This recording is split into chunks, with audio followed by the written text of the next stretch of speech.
عن ابي هريره رضي الله تعالى عنه ان النبي صلى الله عليه وسلم قال اياكم بالحسد فان الحسد ياكل الحسنات كما تاكل النار الحطب او قال العشب. پچھلے کافی دنوں سے باطن کے اعمال اور باطن کے گناہوں کا بیان چل رہا ہے، اور یہ عرض کیا گیا تھا کہ جس طرح اللہ تبارک و تعالی نے ہمارے ظاہری اعمال و افعال میں بعض چیزیں فرض و واجب قرار دی ہیں، بعض چیزیں گناہ قرار دی ہیں، اسی طریقے سے ہمارے باطن میں بہت سے اعمال فرض ہیں اور بہت سے گناہ ہیں، حرام ہیں. ان سے بچنا اور ان سے اجتناب بھی اتنا ہی ضروری ہے جتنے ظاہر کے کبیرہ گناہوں سے بچنا ضروری ہے. تو ان میں سے کچھ کا بیان پیچھے ہوا ہے. پچھلے بیان میں ریاکاری کا ذکر تھا، اس سے پہلے تکبر کا بیان ہوا، غصے وغیرہ کا. تو آج اسی سلسلے میں ایک اور خطرناک باطنی بیماری کا ذکر مقصود ہے، اور وہ ہے حسد. اور یہ حدیث جو میں نے ابھی آپ کے سامنے پڑھی ہے، اس میں اسی بیماری کا نبی کریم صلی اللہ علیہ وسلم نے بیان فرمایا. ترجمہ حدیث کا یہ ہے کہ حضرت ابو ہریرہ رضی اللہ تعالیٰ عنہ روایت کرتے ہیں کہ نبی کریم صلی اللہ علیہ وسلم نے ارشاد فرمایا کہ ایاکم بالحسد، حسد سے بچو، فإن الحسد یأکل الحسنات کما تأکل النار الحطب. اس لیے کہ حسد انسان کی نیکیوں کو اس طرح کھا جاتا ہے جیسے کہ آگ لکڑی کو کھاتی ہے. او قال العشب، راوی کو شک ہے کہ آپ نے لکڑی کا لفظ استعمال فرمایا تھا یا سوکھی گھاس کا لفظ استعمال کیا تھا، کہ جیسے آگ اگر سوکھی گھاس میں لگ جائے تو وہ اس کو بھسم کر ڈالتی ہے، فنا کر ڈالتی ہے، یا لکڑی میں لگ جائے تو اس کو ختم کر دیتی ہے.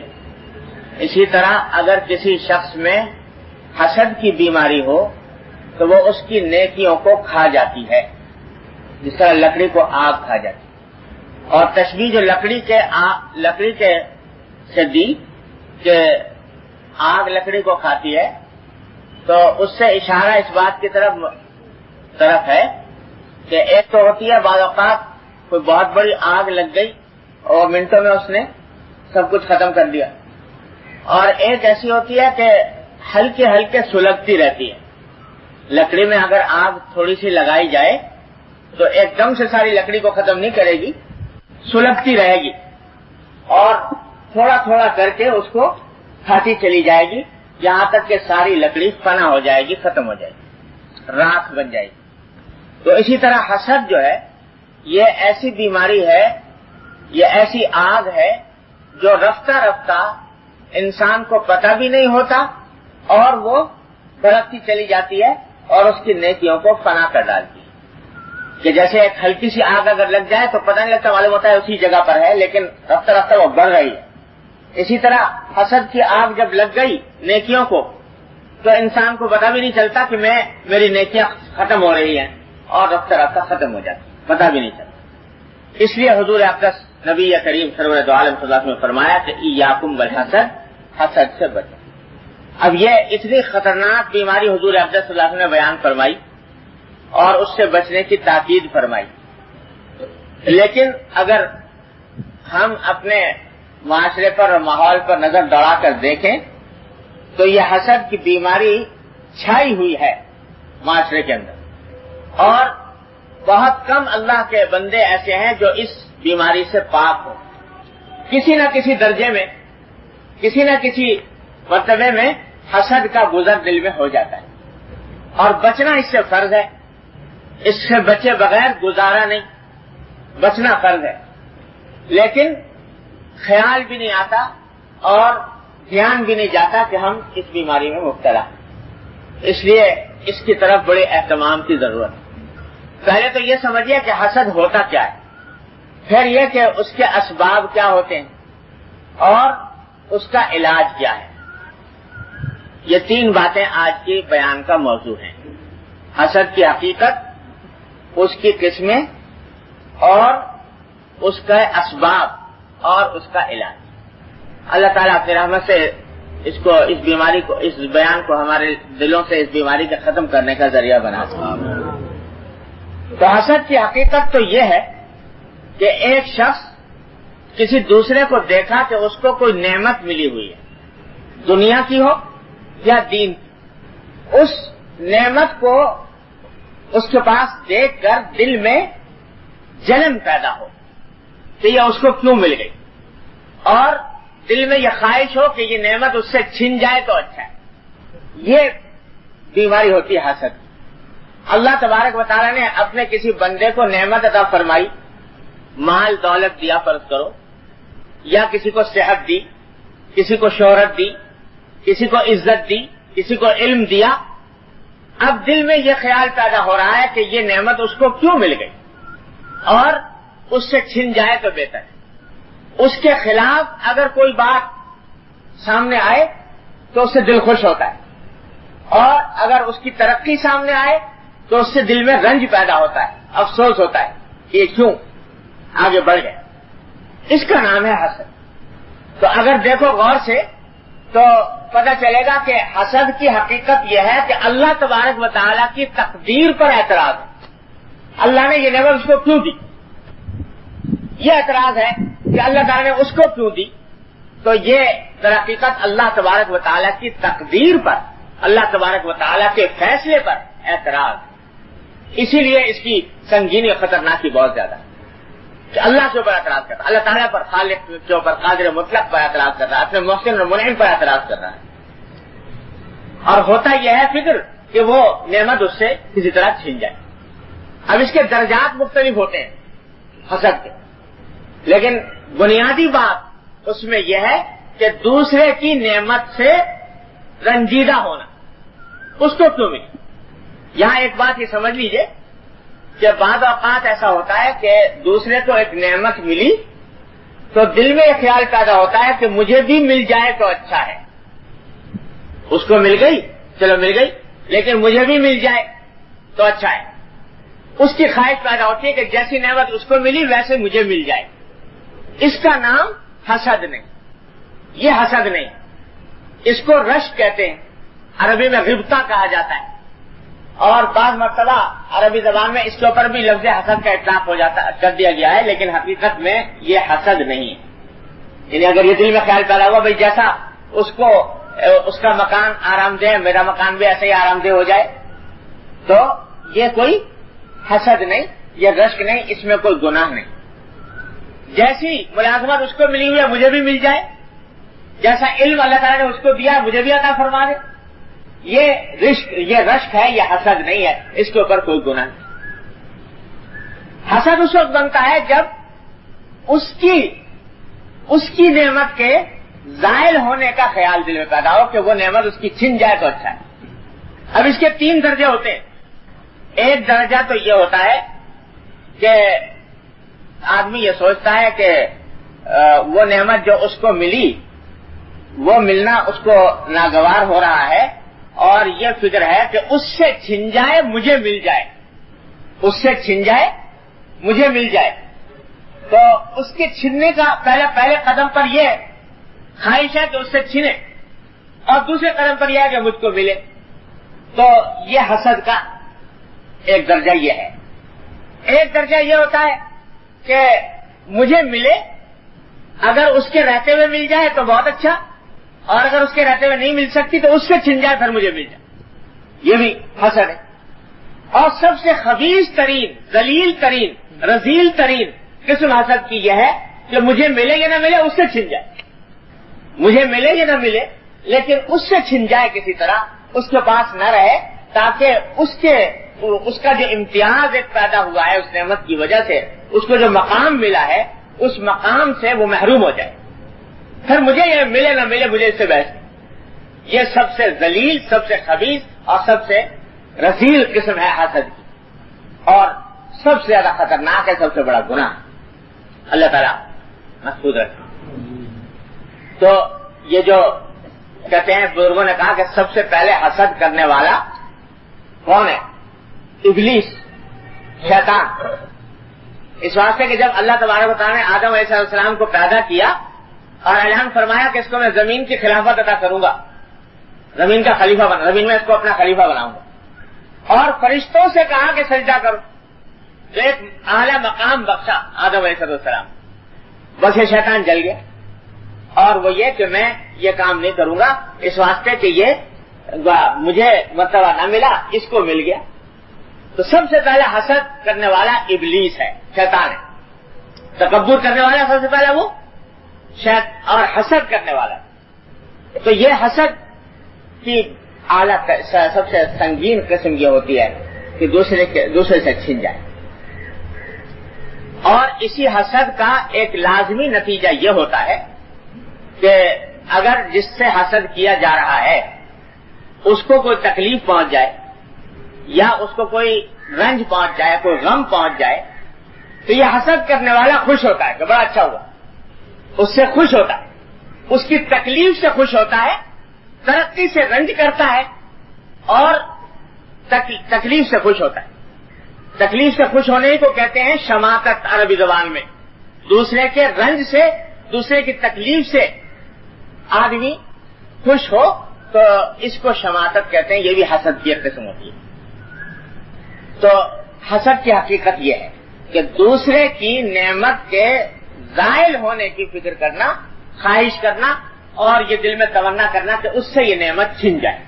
پیسہ ہے پیسہ چھن جائے، دولت ہے دولت چھن جائے، عزت ہے عزت چھن جائے، ترقی ہے ترقی واپس آ جائے. یہ باتیں دل میں پیدا ہونا، اس کا نام حسد. اور اس کی اتنی زبردست وعید اس کے اوپر نبی کریم صلی اللہ علیہ وسلم نے بیان فرمائی جو آپ نے ابھی دیکھتے. قرآن کریم کے اندر بھی جگہ جگہ اس کے اوپر مذمت آئی ہے. قرآن کریم نے فرمایا ام یحسدون الناس علی ما آتاهم اللہ من فضل، کہ کیا لوگ حسد کرتے ہیں دوسروں پر، کہ اللہ تعالیٰ نے اپنی نعمت دوسرے کو عطا کر دی تو اس کے اوپر حسد کر رہے ہیں، جل رہے ہیں. تو یہ اللہ تعالیٰ نے اس کی مذمت بیان فرمائی حسد. اس نعمت، اس حسد کی اس بیماری کا سبب کیا ہوتا ہے، کیوں دل میں پیدا ہوتی ہے یہ بات؟ تو اس کے دو سبب ہوتے ہیں بنیادی. ایک سبب تو ہوتی ہے دنیا کی محبت، دنیا کی محبت ہے اور حب جاہ، جاہ و منصب کی محبت ہے، دنیا کی دولت کی محبت ہے، مال کی محبت ہے. تو حب جاہ اور حب مال اس کا سبب ہوتا ہے کہ آدمی کو خود یہ چاہتا ہے کہ میرا مرتبہ بلند رہے، میں اونچا رہوں. تو دوسرا اگر آگے بڑھ رہا ہے تو اس کی گرانے کی فکر کرتا ہے. تو یہ حب جاہ سبب بنتا ہے. اور دوسرا سبب اس کا ہوتا ہے بغض، کسی سے دل میں بغض پیدا ہو گیا، کینہ پیدا ہو گیا. اس کینے کے نتیجے میں اس کی راحت سے تکلیف ہوتی ہے، اس کی خوشی سے رنج ہوتا ہے. اس کو یہ بغض اور حب جاہ یہ دو بنیادی سبب ہوتے ہیں. جب دل میں یہ دو باتیں ہوں گی تو اس کے نتیجے میں لازماً حسد پیدا ہو. تو اس کے بارے میں پہلے تو یہ جاننے کی ضرورت ہے، سمجھنے کی ضرورت ہے کہ حسد ایسی بری بلا ہے کہ آخرت کے اندر تو ہے ہی نقصان دہ، دنیا کے اندر بھی انسان کے لیے انتہائی مہلک چیز ہے. دنیا کے اندر دنیا کا بھی نقصان، آخرت کا بھی نقصان. اس واسطے کہ جو شخص حسد کر رہا ہے دوسرے سے تو وہ ہمیشہ تکلیف میں رہے گا، غم میں رہے گا، گھٹن میں رہے گا. جب کسی کو بڑھتا دیکھے گا دل میں رنج پیدا ہوگا، دل میں غم پیدا ہوگا، گھٹن پیدا ہوگی، اور اسی گھٹن کے اندر وہ رفتہ رفتہ اپنے صحت کو بھی خراب کر لے. ایک عربی زبان کا شعر ہے کہ جس کا مفہوم یہ ہے کہ یہ حسد جو ہے اس کی مثال آگ کی سی ہے، اور آگ کا حال یہ ہوتا ہے کہ جب تک دوسری چیز کو کھانے کو ملے نا تب تو اس کو کھاتی رہے گی. لکڑی کو لگ گئی، لکڑی کو کھا لے گی. آخر میں جب لکڑی ختم ہو جائے گی تو آگ کا ایک حصہ خود اپنے دوسرے حصے کو کھانا شروع کر دیتا ہے، یہاں تک کہ وہ آگ بھی ختم ہو جاتی ہے. تو حسد کی آگ بھی ایسی چیز ہے کہ پہلے سے کوشش تو کر رہا ہے دوسرے کو خراب کرنے کی، دوسرے کو نقصان پہنچانے کی، لیکن جب نہیں پہنچا سکتا تو پھر بالآخر حسد کی آگ میں خود ہی جل جل کے ختم ہو جاتا.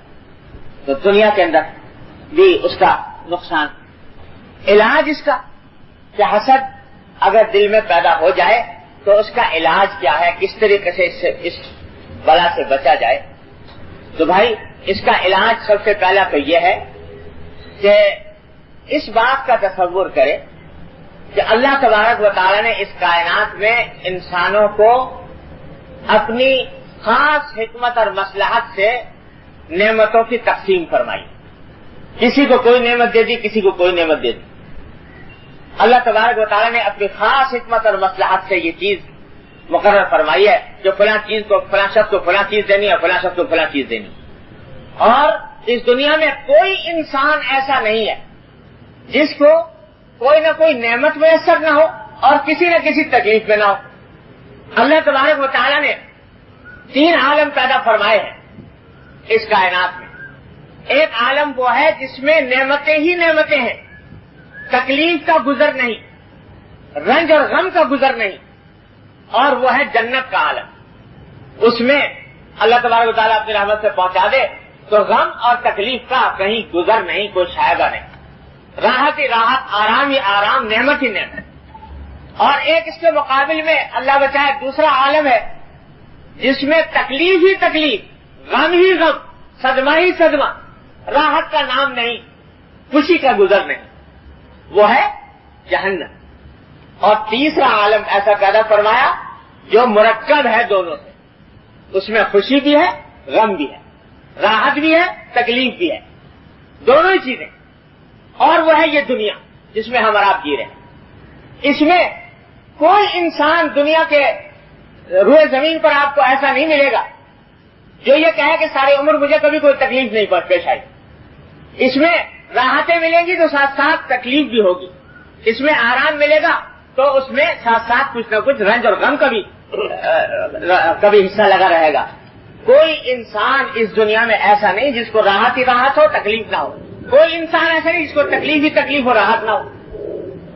تو اللہ تبارک و تعالی نے اپنی حکمت اور مصلحت سے یہ سارا عالم پیدا فرمایا کہ اس میں کسی کو کوئی چیز دے دی, کسی کو کوئی چیز دے دی, اپنی مصلحت سے عطا فرمایا. کسی کو مال دیا, مال دولت دی, کسی کو صحت دے دی. اس کے مقابلے میں اب وہ جو مال دولت والا ہے وہ صحت والے کے اوپر حسد کر رہا ہے یا رش کر رہا ہے کہ اس کو اتنی ایسی صحت کیوں مل گئی, اور جو صحت والا ہے وہ مال دولت کے اوپر حسد کر رہا ہے کہ اس کو اتنا مال کیوں مل گیا. تو یہ تقدیر کے فیصلے ہیں اور اسی کی حکمت اور مصلحت کے اوپر مبنی ہیں. اور کچھ نہیں کہہ سکتا کوئی انسان کہ کون شخص زیادہ راحت میں. دیکھنے میں بعض اوقات لگتا ہے کہ ایک آدمی کے بڑے بڑے کارخانے کھڑے ہوئے ہیں, بنگلے ہیں, نوکر ہیں, چاکر ہیں, کاریں ہیں, خدا نے کیا کچھ ایسو عشرت کا ساز و سامان ہے, اور ایک طرف بیچارہ مزدور ہے جو صبح سے لے کے شام تک پتھر ڈھوتا ہے, مشکل سے اپنے پیٹ بھرنے کا سامان کرتا ہے. اس لحاظ سے وہ مزدور اگر اس کو دیکھے تو سمجھے کہ بھئی اس کو تو بہت بڑی نعمتیں میسر ہے. لیکن ساتھ ساتھ اگر دیکھو اندرونی زندگی میں جھانک کر تو بسا اوقات پتہ لگے گا کہ جس کی ملیں کھڑی ہیں, جس کے بنگلے اور کاریں ہیں, جس کے پاس بے شمار مال دولت کا سامان ہے, صاحب بہادر کو نیند نہیں آتی رات کو, اور جب تک کہ نیند کی گولی نہ کھائیں.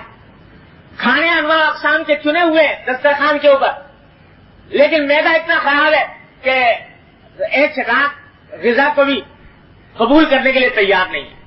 اعلیٰ درجے کے پھل موجود ہیں, غذائیں موجود ہیں, ایک سے ایک اعلیٰ درجے کے کھانے موجود ہیں, لیکن معلوم ہوا کہ صاحب معدے میں السر ہو رہا ہے, اور اس کی وجہ سے ڈاکٹر نے منع کر دیا کہ صاحب یہ چیزیں مت کھاؤ, وہ چیزیں مت کھاؤ. تو ساری نعمتیں آکار ہیں. رات کو نیند نہیں آتی, جب تک کہ کوئی گولی نہ لے اس وقت تک نیند نہیں آتی.